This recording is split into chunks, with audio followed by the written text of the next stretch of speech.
In the last lecture, we saved data to the database. Time to now get it back and show in our view.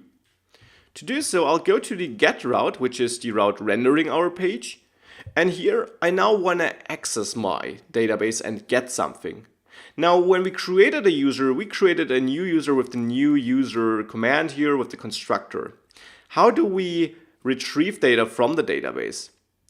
It's very simple. We use this user variable we created up here, which holds our user model. And on this model, we can directly perform a couple of actions. And you can check out the Mongoose documentation for a full list of available actions. You will see a lot throughout this course though. One of them is find one to, as the name suggests, give us back one result, the first one typically. We can also pass, or we have to pass, an argument to define which result we want to get back. But if I pass an empty object, it will simply give me the first one in the database. Then the important part comes. We specify a callback here. This is important. We do not get the user by calling user find one and storing it in a variable, because this is an asynchronous task. This will reach out to the database and it may take a couple of seconds. So it will call this callback we pass as a second argument once it is done. This callback will then, by Mongoose, receive either the error. This can be null if no error occurred, otherwise we do have an error in this error variable here, in this argument, or the document it retrieved. You may rename these arguments to whatever you like. I'll keep the two names I chose here. So we can then check if we got an error during the retrieval, in which case we could send a response where I will simply send some text, not even render a view for this case here, simply say error here.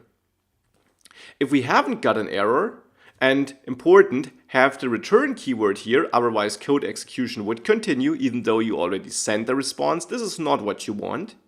So if we don't get into the if block, if we don't have an error, then I want to render my response only once we are finished.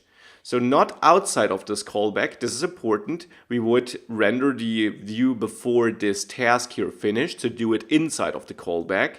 Here I want to render my node HBS file and pass an argument email, which holds my document. So this email we created or we fetched here. With that, let's return to node HBS. And here I want to output this email. So again, with double curly braces to use handlebars, we can output email. And again, this is just the name I set up as the name for this property here.